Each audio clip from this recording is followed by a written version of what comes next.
जीवनरूपी यात्रा अगाडि बढाउने क्रममा कहिले प्राकृतिक त कहिले मानव निर्मित समस्याहरू आइ नै रहन्छन्। यिनै समस्यालाई जसरी सामना गर्नुपर्ने हो त्यसरी सामना गर्न सक्ने मान्छे नै एक्जिस्टेन्समा रहन्छ भनेर भन्दै पनि आइएको छ। विभिन्न वैज्ञानिकले भनेका छन् स्ट्रगल फर एक्जिस्टेन्स भनेर।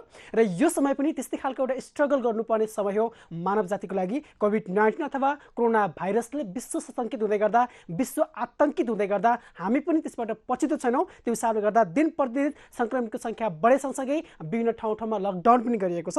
यसलाई केन्द्रित गर्दै र आम कृषकका समस्यालाई नजिकबाट निहाल्ने गरी आजको हटक केन्द्रित छ। तपाईँ सम्पूर्ण दर्शकलाई हार्दिक स्वागत, नमस्कार। म भेषराज पाण्डे।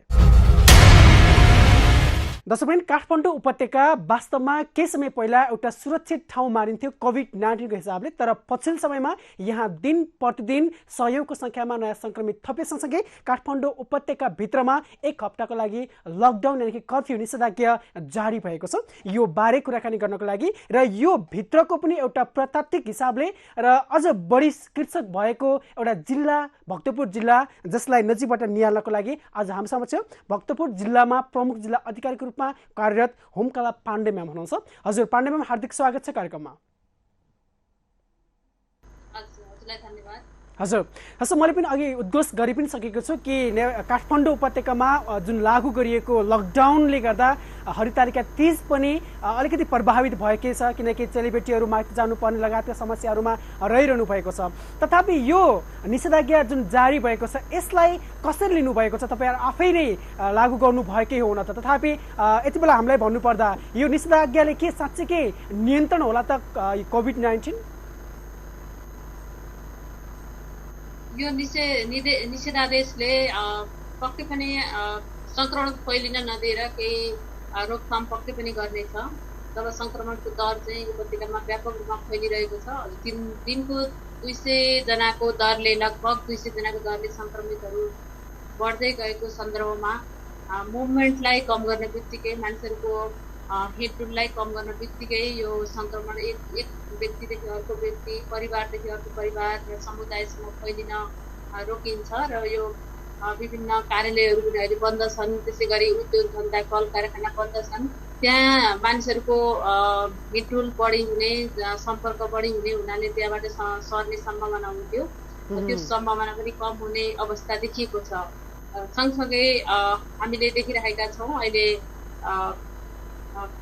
व्यापक रूपमा PCR चेकअप पनि भइरहेको छ। यो चेकअप पनि हुँदै जाने, त्यस्ता जोखिमका क्षेत्रहरू पनि फैलाउने र मोबिलिटीमा पनि कम गर्न बित्तिकै यो संक्रमण दर चाहिँ कम हुन्छ र अझै व्यापक रूपमा बढ्न पाउँदैन। त्यसै गरी नाकाहरू पनि सिल गरिएको छ। नाकाबाट मानिसहरू पसेर चाहिँ नजानिदो तरिकाले चाहिँ समुदायसम्म फैलिन पनि रोकिन्छ भन्ने चाहिँ हामीले अपेक्षा गरेका छौँ। जस्तो यो भन्दै गर्दा होमकला म्याम, केही पहिला सुरुवाती चरणलाई हेर्ने हो भने साँच्चै धेरै टाइट नै थियो। आम जनता पनि घरमै बसेको, अझ भनौँ सरकारले भनेअनुसारको काम गरेको पाएको थियो। तर जब लकडाउन बढ्दै गयो तब मानिसहरूमा एक खालको तनाव पनि बढ्न थाल्यो। कतै रोगले भन्दा भोकले नै मरिने हो कि भन्ने खालको तनावले गर्दा सबैको आग्रहमा नेपाल सरकार लकडाउन खुकुलो पनि पार्यो। तत्पश्चात कोरोना संक्रमितको संख्या बढ्नुलाई तपाईँले कसरी लिनुभएको छ? समयमै सरकारले PCR को दायरा बढाउन नसकेको हो कि, क्वारेन्टाइन व्यवस्थापन गर्न नसकेको हो कि, अझ भनौँ नाकाहरूलाई टार्गेट गर्न नसकेको हो कि, यसबारे तपाईँले के भन्नुहुन्छ? हजुरले भनिसक्नुभयो कि सबैको माग अनुसार नै सरकारले लकडाउनलाई खुकुलो बनाएको थियो। किन भन्दा यो रोगभन्दा भोक चाहिँ महत्त्वपूर्ण पाटो हुन्छ। मानिसहरू चाहिँ खान नपाइकन बाँच्न सक्दैन। त्यसैलाई मध्यनजर गरेको थियो। विभिन्न उद्योग धन्दा कल कारखाना सबै ठप्पै भएर लामो समयसम्म लकडाउन भयो। लगभग 96 दिनसम्म चाहिँ कन्टिन्यू लकडाउन भएको थियो र त्यो बिचमा खुकुलो बनाउँदै गयो। जाने क्रममा अब उद्योग धन्दा व्यापार व्यवसाय खुलेपछि मानिसहरू चाहिँ नाका हुँदै यहाँ आइपुगे। आउने क्रममा सिस्टमबाट एउटा प्लानबद्ध रूपमा मानिसहरूलाई ल्याएर क्वारेन्टाइन, स्थानीय तहका क्वारेन्टाइनमा राख्ने र उहाँहरू चाहिँ 14 दिनसम्म क्वारेन्टाइनमा बसेर अनि चेकअप गरेर मात्र काममा जाने भन्ने सिस्टम सरकारले बनाएको थियो, मापदण्ड बनाएको थियो। र आउने व्यक्तिहरूले त्यो मापदण्डलाई पालना नगरिदिँदा म पनि संक्रमित भएको हुन सक्छु र मैले गर्दा समुदायसम्म फैलिन सक्छ भन्ने त्यसलाई चाहिँ नबुझिदिँदा आउने बित्तिकै बाहिरबाट आउने बित्तिकै काममा निस्किने, जनसम्पर्कमा बढी जाने र त्यो व्यवस्था चाहिँ हामी मानिसले नै व्यवस्था गरेका कारणले यो सङ्क्रमण फैलिँदै गएको किन भन्दा कुनै हामी यसलाई म्यानेज गर्ने पनि हामी मानिस हो, सङ्क्रमित हुने पनि हामी मानिस हो। जब यसलाई हामीले बुझ्छौँ र मनन गरेर पालन गर्नुपर्ने स्वास्थ्य मापदण्डलाई पालना गर्ने हो भने यत्रो लकडाउन गर्ने अथवा निषेधादेश जारी गर्नु चाहिँ पर्दैन। स्वास्थ्य मापदण्ड महत्त्वपूर्ण पाटो हो, त्यसलाई पालना गर्यो भने चाहिँ यो फैलिन पाउँदैन। तर त्यसलाई हामीले पालना नगरिदिँदा यो समस्या आएको। जस्तो यो भन्दै गर्दा हामीले पनि बुझेकै कुरा के हो भने सरकारले लगाएको लकडाउन अथवा कुनै पनि यस्ता खालका गतिविधिहरू वास्तवमा सरकारको लागि मात्र भन्दा पनि आम जनताको लागि हो, आम जनताको हितमा सबै जाओस् भन्नको लागि गरिएको। तथापि तपाईँले भने जस्तै आम व्यक्तिमा त्यो खालको व्यवहार आउनु, त्यो खालको बानी व्यवहार देखाउनुको पछाडि उनीहरूको व्यवस्था हो अथवा उनीहरूमा हुनुपर्ने जनचेतनाको अभाव भएको के भन्नुहुन्छ?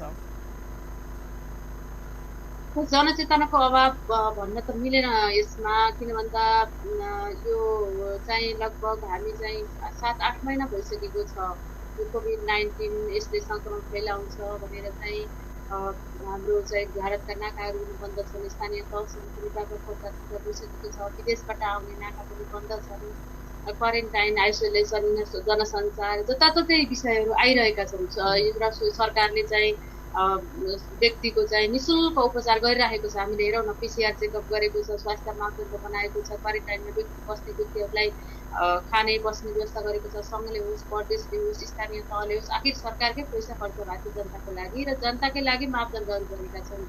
त्यसकारण जनताले सरकारले हामीलाई गर्नुपर्ने जिम्मेवारी र जवाबदेहिता बोध गरेर यो सङ्क्रमण नफैलियोस्, यसले चाहिँ आखिर मानवकै अहित गर्छ भन्ने जुन सरकारको पोलिसी अनुसारै यो गइरहेको छ भने त्यसलाई पालना गर्नुपर्थ्यो।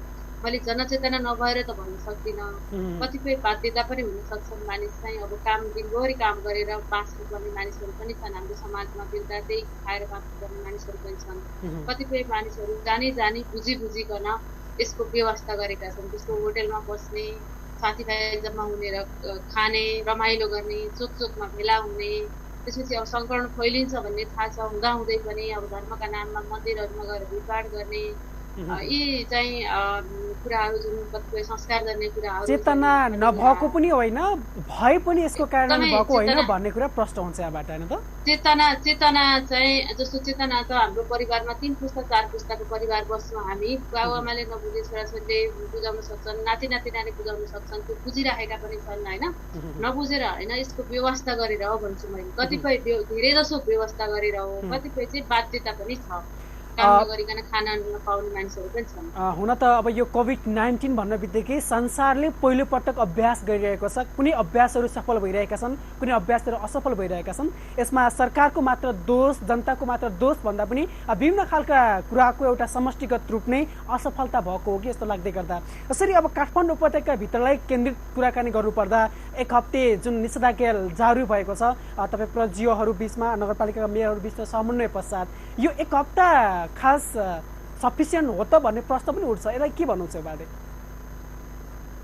यो सङ्क्रमण दर व्यापक रूपमा फैलिएपछि अस्पतालहरू पनि भइबलाउ भए, आइसोलेसनहरू जस्तो परिपाटी क्वारेन्टाइनको रूपमा सञ्चालित 200 वटा बेडलाई हामीले आइसोलेसनको रूपमा सञ्चालन गऱ्यौँ। अरू क्वारेन्टाइनलाई पनि आइसोलेसन खोजिँदैछ। अब 200 जनालाई व्यवस्थापन गर्नु पनि सरकारलाई आफै पर्छ र होम आइसोलेसनमा मानिसहरू बस्नुपर्ने अवस्था आयो होइन।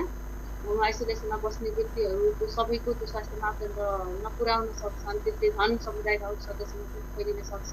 त्यस कारण एकदम जोखिम बढ्यो र यसलाई म्यानेज गर्न सकिएन भने यसको जोखिम सँगसँगै यसलाई म्यानेजमेन्ट गर्न सक्ने क्षमताको अभाव हुन नदिने र पूर्व तयारी गर्नको लागि एक हप्ता निषेधादेश जारी गरिसकेपछि एक हप्ताको पिरियड भनेको त मानिसलाई सङ्क्रमण फैलिएको छ भने लक्षण छ भने लक्षण देखिने पिरियड पनि हो। एक हप्ताको पिरियडमा सङ्क्रमित व्यक्तिहरू पनि अस्पतालमा गएका निको भएर जान्छन् र कन्ट्याक्ट ट्रेसिङ गर्नुपर्ने व्यक्तिहरूलाई पनि कन्ट्याक्ट गरेर अस्पताल लैजानुपर्नेलाई लैजान सकिन्छ र थप जोखिमका क्षेत्रहरू पनि पहिचान गर्न सकिन्छ। सँगसँगै अब सङ्क्रमण अझै फैलिँदै गयो भने यसलाई थप गर्नुपर्ने नपर्ने एनालाइसिस गर्न पनि सकिन्छ भन्ने उद्देश्यले एक हप्ताको लागि निषेध आदेश जारी गरेको सङ्क्रामक रोग 2020 को दफा 2 अनुसार, त्यसै गरी स्थानीय तत्त्व 2028 को दफा 6 को दफा 3 अनुसार यो निषेध आदेश हो। यो निषेध आदेश चाहिँ 3वटा जिल्लाको सुरक्षा समितिको बैठक बसेर निर्णय गरेका हामीले।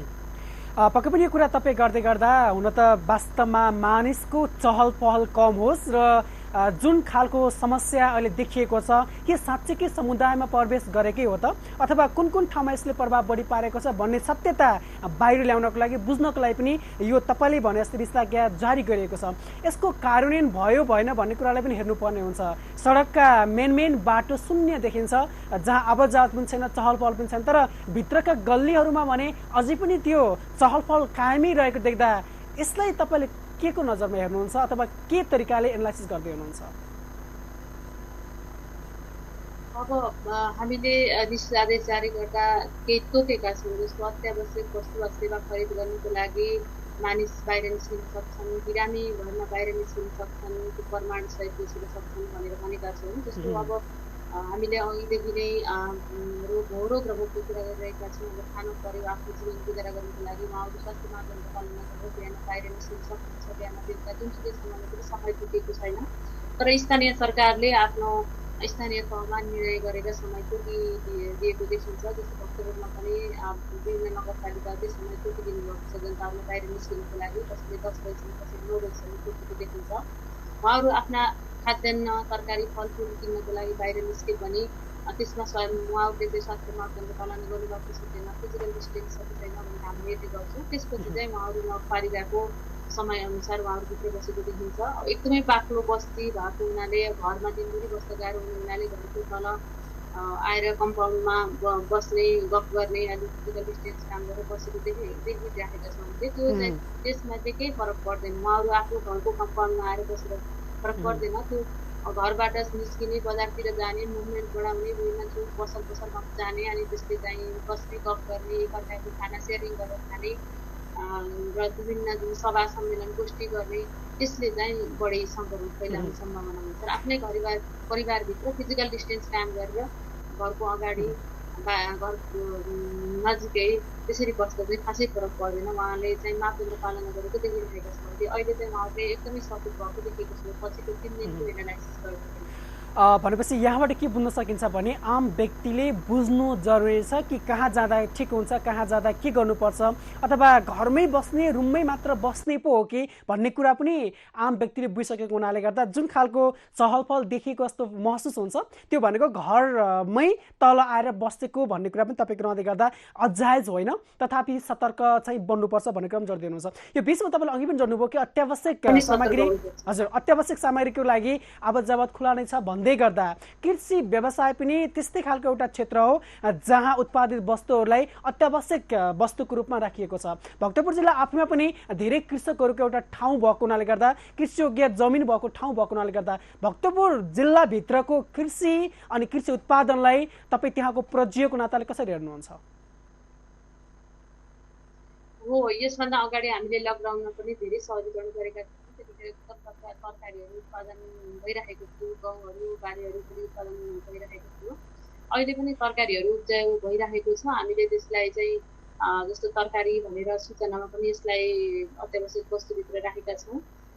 विशेष गरी भक्तपुरमा रहेका नेवार समुदायहरूले घरको आफ्नो बारीमा थोरै फलाउने अनि त्यसलाई चाहिँ चोकमा ल्याएर बसेर बेच्ने गरेको पाइन्छ। उहाँहरूले भक्तपुर नगरपालिकाले नै यसलाई व्यवस्थित गरेर जहाँ जहाँ तोकिदिएको छ स्थान, तोकिदिएका स्थानमा उहाँहरूले स्वास्थ्य मापदण्ड पालना गरेर तोकिएको समयभित्र बेच्ने र उहाँहरूले जाने गर्नुभएको छ। र त्यसमा हामीले पनि उहाँहरूलाई अप्ठ्यारो नपरोस्, बेच्नेहरूलाई पनि बेच्न पाऊँ, किन्नेहरूले पनि किन्न पाऊँ, ताजा तरकारी फलफुल खानु भनेको इम्युनिटीको लागि पनि राम्रो हो भनेर सहजीकरण गरिरहेको। हजुर, यो भन्दै गर्दा उपत्यकाभन्दा बाहिरका केही जिल्लाका कृषकहरूले हामीलाई गुनासो गरिरहनु भएको थियो कि खेतबारीमा कृषि उपज तयारी अवस्थामा छ तर बजार लग्नको लागि जुन खालको सहुलियत हुनुपर्ने थियो, सहजता हुनुपर्ने थियो, त्यो प्राप्त गर्न सकिएको छैन भन्ने खालको गुनासोहरू बढिरहेका थिए। र कहीँ कतै हामीले यो पनि देख्यौँ कि उत्पादित वस्तुले बजार नपाउँदा त्यसलाई खाल्डोमा हाल्नुपर्ने व्यवस्थाका समाचार पनि हामीले बाहिर ल्यायौँ। त्यो भन्दै गर्दा काठमाडौँ उपत्यकाभित्रकै एउटा जिल्ला भएको हुनाले गर्दा र कृषि उत्पादनमा केही युवा अनि केही व्यक्तिहरू लामो समयदेखि लाग्दै आएको जिल्ला भक्तपुर हुँदै गर्दा त्यो समस्या त्यहाँ छैन? त्यो तरकारीहरू बजारसम्म पुर्याउनको लागि तरकारी बोक्ने गाडीलाई सहजीकरण गरेको छ। त्यसलाई रोकावट हुँदैन, कुनै पनि समस्या हुँदैन। अब जस्तो कसैले मोटरसाइकलमा तरकारी लगेर बेच्छु भन्दा त्यो अप्ठ्यारो पर्न सक्छ। अहिले पासको व्यवस्था गरिएको छैन, अहिले त्यो मोटरसाइकल तरकारी बेच्ने हो या के बेच्ने हो भन्ने समस्या हुनसक्छ होइन। तर उहाँहरूले एकमुष्ट रूपमा तरकारी बजारसम्म तरकारी बोक्ने गाडीहरू नै हुन्छन्, त्यस्ता गाडीमा बजारसम्म पुर्याउँदा कुनै पनि समस्या हुँदैन। र अर्कोतिर सहकारीले जस्तो कि जिल्ला कृषि सहकारीले किसानहरूको तरकारीलाई खरिद गरेर जनताको घर घरमा चाहिँ पुर्याएर बेचेको पनि दिने त्यसले सहयोग गरिराखेको छ भक्तपुरमा। र त्यस्ता तरकारीहरू खरिद जनता किसानको खरिद गरेर जनताको घरसम्म पुर्याइराखेको पनि देखिएको छ। त्यसमा हामीले रुकावट गरेका छैनौँ। उहाँहरूले यदि तरकारी बोक्ने हो भन्ने जानकारी आउने बित्तिकै प्रहरीले चाहिँ छोडिदिन्छ, त्यो समस्या छैन। उहाँहरूलाई जानकारी सूचना नभएर समस्या परेको हुनसक्छ। हजुरले भने जस्तो विभिन्न बाहिरी जिल्लाबाट तरकारी ल्याउनको लागि पनि समस्या हो भने तरकारी बोक्ने गाडी त थाहा भइहाल्छ, त्यो खाद्यान्न तरकारी बोक्ने गाडीलाई रोकावट कुनै पनि हुँदैन। उहाँहरूले सजिलै तरिकाले ल्याएर छोड्नुपर्ने ठाउँमा तरकारीहरू छोड्न सक्नुहुन्छ। नखाइकन त जनता बाँच्न सक्दैन। खाद्यान्न तरकारी लगायतलाई अत्यावश्यक सेवाभित्रै राखिएको छ। बिक्री वितरण किनबेच कुनै पनि गर्नमा रोकावट छैन। यो भक्तपुर जिल्लाभित्रको त्यो कुरा हुँदै गर्दा प्रदेश 1 र प्रदेश 2बाट आउने प्रमुख नाका पनि भक्तपुर नै भएको हुनाले गर्दा ती क्षेत्रबाट आउने कृषि उपजलाई केही सहायता दिएको छ भक्तपुरबाट? के छ अवस्था?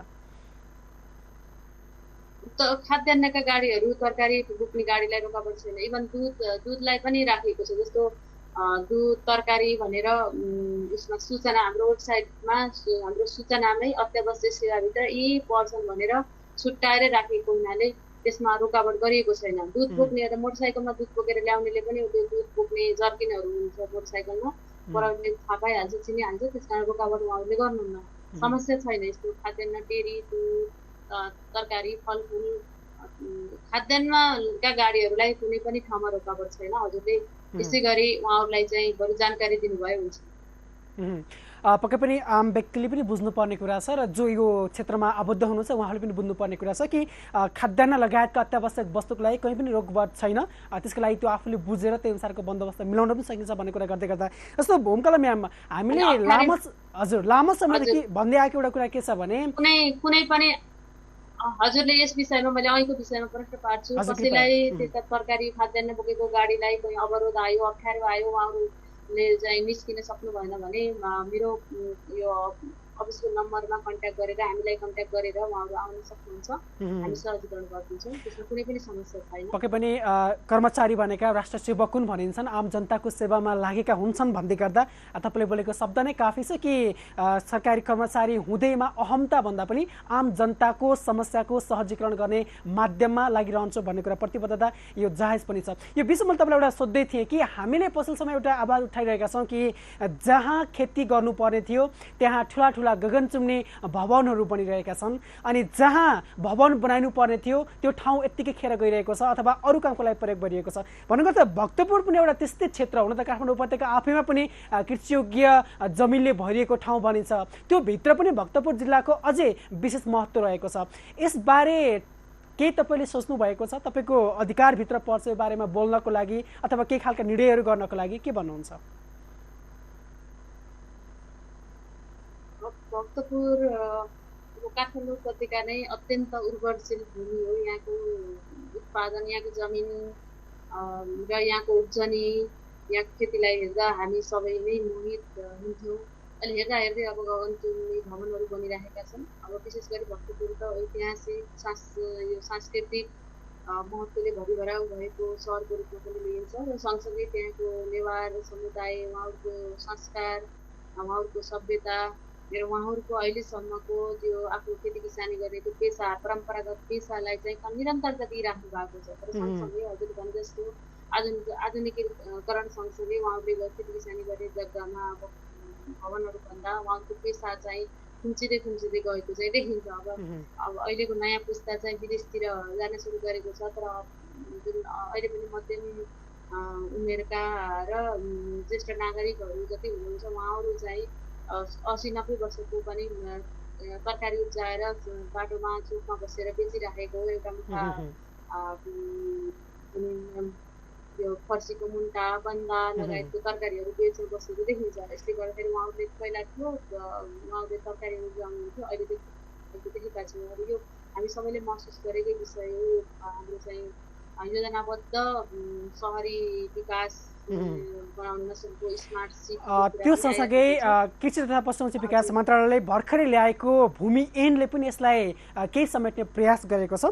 तपाईँले भने जस्तै काठमाडौँ उपत्यकाभित्र ताजा फर्सीका मुन्टा लगायत सागपातहरू भित्राउनको लागि भक्तपुरका कृषक दाजुभाइ दिदीबहिनीको महत्त्वपूर्ण भूमिका छ। त्यो भन्दैमा उहाँहरूको मात्र होइन, ललितपुर लगायत काठमाडौँ अनि छिमेकी जिल्लाहरूको पनि त्यत्तिकै भूमिका रहेको छ भन्ने कुरा रहँदै गर्दा काठमाडौँ जिल्लामा लागू भएको जुन लकडाउन स्थगित छ यसबारे एउटा प्रश्न मन लाग्यो अन्तिममा कि एक हप्तासम्मको यो हाम्रो हेर्ने काम भन्नुभएको थियो अघि तपाईँले, यही क्रममै सङ्क्रमणको सङ्ख्या भेटिँदै गयो भने लकडाउन के हुन सक्ला, के अनुमान गर्न सकिन्छ ओमकला म्याम? यो जुन सङ्क्रमितहरूको बढ्दो क्रम छ यो ग्राफ बढ्दै गयो भने यो आदेश निषेध आदेश चाहिँ लम्बिन सक्ने सम्भावना देखिएको छ। हामीले अब आज तेस्रो दिन भयो, हामी अझै 3 दिन हेरिसकेपछि यसको हामी निर्णय गर्छौँ। तीनवटै जिल्लाले एउटै निर्णय नै हुन्छ, हाम्रो संयुक्त निर्णय नै हुन्छ र एनालाइसिस पनि अब यो उपत्यका एउटै जिल्ला जस्तै पनि हो। त्यसकारण हामीले यसको ग्राफ कसरी बढ्दै जान्छ र अब विशेष गरी उपत्यकामा त हामीले हाम्रो नियामक निकाय नेपाल सरकार सबैको राय सुझाव सल्लाहलाई पनि पालना गर्नुपर्ने हुन्छ। उहाँहरूले दिने निर्देशनलाई पनि पालना गर्दै थप गर्नुपर्ने आवश्यकता देखिएमा थप गर्न सक्ने सम्भावना देखिएको छ। पक्कै पनि कोरोना नियन्त्रण गर्नका लागि सरकारी कदम जे जस्ता चाले तापनि आम व्यक्ति सजग हुनुपर्छ भन्ने कुरा अघि पनि हामी उल्लेख गर्दै आइरहेका छौँ र हामी अन्तिममा रहँदै गर्दा भक्तपुर जिल्लाको प्रमुखको रूपमा रहनु भएको छ, प्रमुख जिल्ला अधिकारीको रूपमा रहनु भएको छ। कृषि टेलिभिजन हेर्नुभएका आम व्यक्तिहरूको लागि, आम जनताहरूको लागि तपाईँ एक प्रज्ञको नाताले के सन्देश दिन चाहनुहुन्छ म्याम?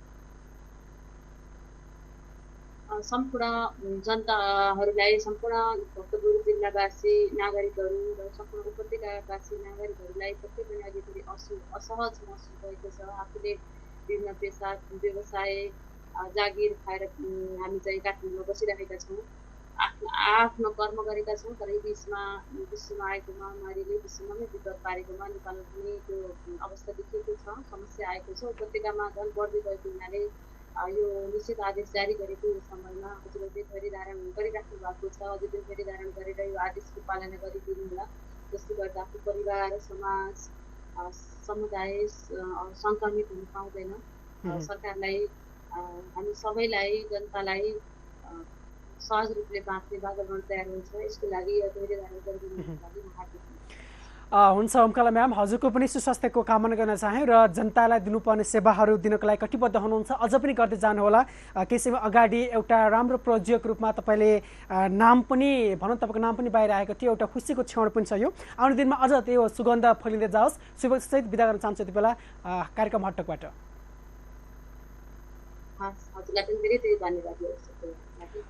र दर्शकवृन्द, हामी भन्दै आइरहेका छौँ वास्तवमा हामी आम जनता नै सजग बन्नैपर्छ। जनतामा भएको चेतना वास्तवमा नभएको भन्न मिल्दैन, तथापि हामीले जे जानेका छौँ, जे बुझेका छौँ, जे सत्य हो असत्य हो भन्ने कुरा हामीले मनन गरेका छौँ, त्यसले हामी कार्यान्वयन गर्नबाट पछाडि हट्दा कतै हामीले सोचेअनुसारका सपनाहरू पुरा नभएका पो हुन् कि, कतै नेपाल सरकारले सोचेअनुसारको नियन्त्रण गर्न नसकेको हो कि भन्ने खालका प्रश्न पनि कहिले कहिले आफूलाई उठाउनु अत्यन्त आवश्यक छ। यो भन्दै गर्दा कोरोनाको सन्तासमा रहे तापनि हामी बाँच्नुपर्छ। बाँच्नको लागि भोकले मार्न हुँदैन, त्यसको लागि अत्यन्त आवश्यक पर्ने चिज खाद्यान्न जुन कृषि उपज हुन्, ती कृषि उपजले गर्दा नै आज हामी बाँचिरहेका छौँ भनेपछि कृषि क्षेत्रलाई हामी सबैले हेर्ने नजर सकारात्मक गर्नुपर्छ।